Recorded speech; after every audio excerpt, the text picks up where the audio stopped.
Good morning. I have a question for you today. Have you ever felt overwhelmed by all of the things that you have to do to get that big idea out in front of the world?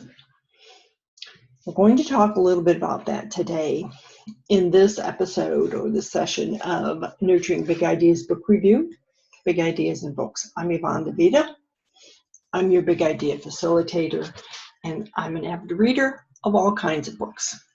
And today, our book is with an author who stands out to me from so many others, and a book that, regardless of whether you want to write a book or want to be a writer or whatever you want to be in life, I think you should read this book.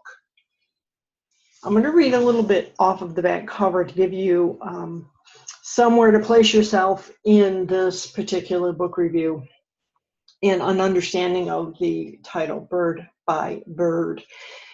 I actually feel really close to the story I'm going to read to you before we get into our review, because it's so relevant to all of us, all of our children, all of our grandchildren, nieces, nephews, whoever. So it goes a little bit like this. 30 years ago, my older brother, who was 10 years old at the time, was trying to get a report on birds written that he'd had 3 months to write. It was due the next day. We were out at our family cabin somewhere in the Bolinas, and he was at the kitchen table, close to tears, surrounded by binder paper and pencils and unopened books on birds, immobilized by the hugeness of the task ahead. Then my father sat down beside him, put his arm around my brother's shoulders and said, "Bird by bird, buddy. Just take it bird by bird." And how true is that? How true is that life is kind of something you should take bird by bird? So her book is an instruction on writing in life and is very humorous. I guess you have to have a certain kind of humor, but if you're a writer, you will understand it. If you are in business, as the clients and customers I work with at Nurturing Big Ideas are, you will have to have a certain kind of humor to understand it. Still, she tells us in the introduction that one of the gifts of being a writer is that it gives you an excuse to do things, to go places and explore. And it motivates you to look closely at life as it lurches by and tramps around. So notice that, lurches by and tramps around. I mean, this is why she's such a genius at writing, but it does describe what we have on a daily basis. Life that's lurching by and tramping around. Amid all the joy, of course. That's what we at Nurturing Big Ideas want to talk about and teach you. And while we're writers and authors by default, we don't expect you to become a writer or an author unless you want to. We do expect you to learn how to write well. We do expect you to look at your big idea as a business and then learn how to describe it. So what I say here is learn how it sounds on paper, because that matters. And then I wrote some terrible, terrible stories, Lamott tells us further on in the introduction. Now I'm here to say, who hasn't? How do you begin? Her students ask her in her writing courses. So much of this book is focused on her life of teaching. She's a writer and a novelist, but she also teaches. So her life is about the written word. It's about reading. And she tells her students, you sit down. Try to sit down at approximately the same time every day. This is how you train your unconscious to kick in for you creatively. But my students don't believe me, she writes. They want agents and to be published, and they also want refunds on the class, presumably, since her answer won't get them agents or published. What she's teaching them is to create a routine, so to speak. We tend to think that we cannot do something creative on a day-to-day basis at the same time in the same place, because creativity invites chaos into our lives. And while that's true, you also have to have a certain amount of routine. You have to tell yourself, I'm going to take this big idea. I am going to build a business out of it. That means I have to set a certain amount of time every day. I have certain things within that amount of time that I have to do. Or you can ask for a refund. This is Lamott, and I kind of made that, put some birds in it. She's just so smart. I can read this book over and over and over. She shares with us some amazing quotes. One of them being, awareness is learning to keep yourself company, from Ganeen Roth. This is from Anne's chapter on perfectionism. You know, we teach you at Nurturing Big Ideas that you create something, you are allowed to go back and tinker with it. You can spend a couple weeks trying to make it better. You can ask some trusted people on your team, how does this work for you? What do you think? Are the colors right? Is it too big? Is it too small? Is it too hard? You know, is the design too crazy? Whatever. But you will never, ever be perfect. If you wait for perfection, you will never launch. In her writing, she quotes Vonnegut, who said, when I write, I feel like an armless, legless man with a crayon in his mouth. I know, what a vision that puts into your head. But it should tell you something. It should tell you that the creativity is your starting point. It is not your ending point. And Lamott says we need to make messes in order to find out who we are and why we are here. And as you're making the messes, I'm telling you, put them out there in the world, because no one is better suited to help you build success out of your big idea than the customers, clients, and prospects that you will meet out in the world, where you should be making those messes. Now, A Beautiful Banquet. I really felt drawn to this particular lesson in how it relates to business. She's writing about plots in her book. And I'm talking to you about the plot of your life, so to speak, how to take your big idea, the plot of it, and make it work. She tells us, upon receipt of a letter from her editor about a recent book she'd written, the editor went on to say that while he enjoyed the people and what they had to say, I had in effect created a beautiful banquet, but never invited the reader to sit down and eat. So the reader went hungry. The writers out there will understand that immediately. It may be something they have to go back and look at their novel or their book that they're writing and say to themselves, golly, have I set the table, but I didn't invite anyone to come in and have a taste. If we move beyond that, though, and we look at this from the perspective of going out to lunch. So you're going out to lunch with a prospect or a client, or you're inviting them into your home, however you want to do it. If you don't serve them an appropriate meal, something wonderful and tasty so they can rave about it, they're going to walk away, and instead of remembering you and your project and your big idea, they're going to remember this awful meal they had. Conversely, if you invite them for coffee and you give them coffee but no donuts, no cookies, no something, I mean, there are many things you can't. Some people don't want anything with carbs in it. That's fine. Give them fruit.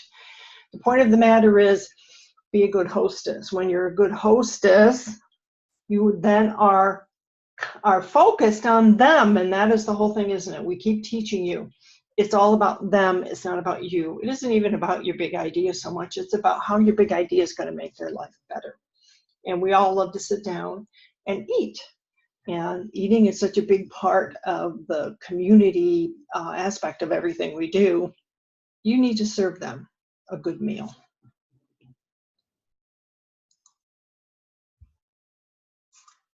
All of life is poetry. I say this a lot. I have a little poster that I made a couple of years ago about words, and it's in a little kind of poetic format. It says, words are not just letters on a page. Words have sound, words have soul, words have color, and they matter. So the words you use matters, part of the poetry of life. And as I say here, words are the architects of our soul. You think in images, but you also think in words. You dream in images, but when you talk about it the next day, you're using words. She uses poetry throughout her book. I am going to say I wish she quoted more women poets, but the poetry she does use is powerful and it's impactful regardless. If you look more closely at your life and the poetry of your environment, at the real sense of your thoughts, you might uncover the real purpose of your visit on this planet. That is for me. And I'm going to say perhaps Anne says it better when she writes, anyone who wants to can be surprised by the beauty or pain of the natural world, of the human mind and heart, and can try to capture just that. The details, the nuance, what it is. If you start to look around, you will start to see. When what we see catches us off guard, and what we write, and when we write it as realistically and openly as possible, it offers hope. I hope that you plan on taking your big idea out to the bigger world, because there is beauty in it and other people should see it.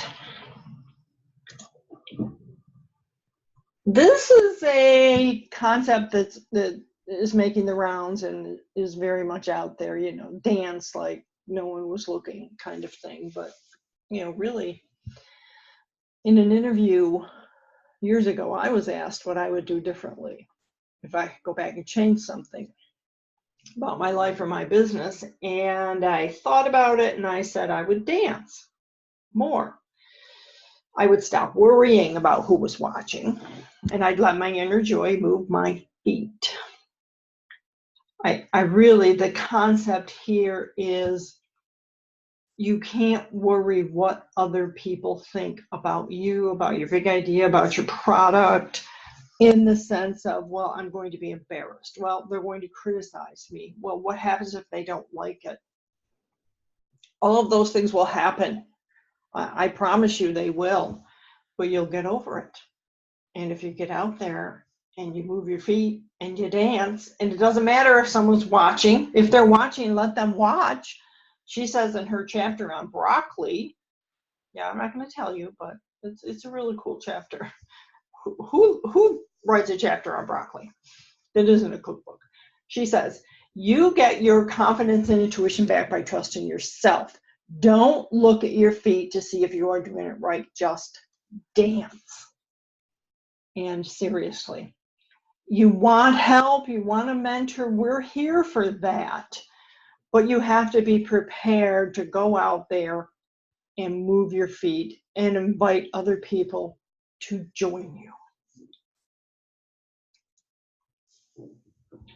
This part comes towards the end of the book where she shares this New Yorker cartoon description of two men sitting on a couch at a busy cocktail party, having a quiet talk, so it seems.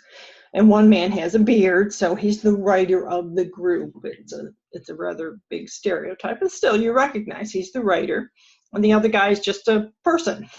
And the writer says to the other guy, we're still pretty far apart. I'm looking for a 6-figure advance, and they're refusing to read the manuscript. Is that hubris? My book is so wonderful. You must give me a 6-figure advance on it. My big idea is so fantastic. I'm going on Shark Tank, and all the sharks are going to fight over me. It could happen. I'm not saying it is absolutely never, ever going to happen. It could happen. You could have the most amazing, fantastic, big idea that was ever conceived. But the point is, you probably don't. It's probably smart, it's probably original, and I'm telling you, yes, you are talented. I'm saying, yes, you will make magic. I can help you sell the magic. But within that uniqueness is the recognition that you aren't in it to make a 6-figure income. You're in it to serve the client. You're in it to make other people's lives better. And that is what will bring in the 6 figures for you. Don't insist on something that you haven't earned yet. Just saying. In writing, we create and form writers groups, and we critique each other's work. Very helpful. If you have 4 or 5 other writers who you trust and who will be honest without being cruel, it's an amazing and wonderful thing. In business, you do the same. I've told you, you create a team. You have 3 or 4 other people who are going to look at the big idea and the product and you and help you get better. Tell you that it's time to launch. You keep saying you're not ready, but let's get it out there. And yes, you can be a big success. Maybe you make the 6 figures, maybe you'll make more. But in the end, it's about making other people's lives better. So that was Anne Lamott's Bird by Bird, some instructions on writing and life, and my kind of way of saying it also applies to how we at Nurturing Big Ideas mentor you to building a big idea that's going to be a success. Tune in for more book reviews. We try to do them every week. If you have thoughts on what you would like to hear about or a book you'd like us to cover, please write to what's your big idea at nurturingbigideas.com. If you have a book that you have written, or you have a PR person who thinks I should read and cover a book that you have written, send me your thoughts on why I should do that at yvonne@yvonnedevita.com. And make sure you include in the subject line, book for review on Nurturing Big Ideas. And I thank you for being here today, and I hope to see you again next week.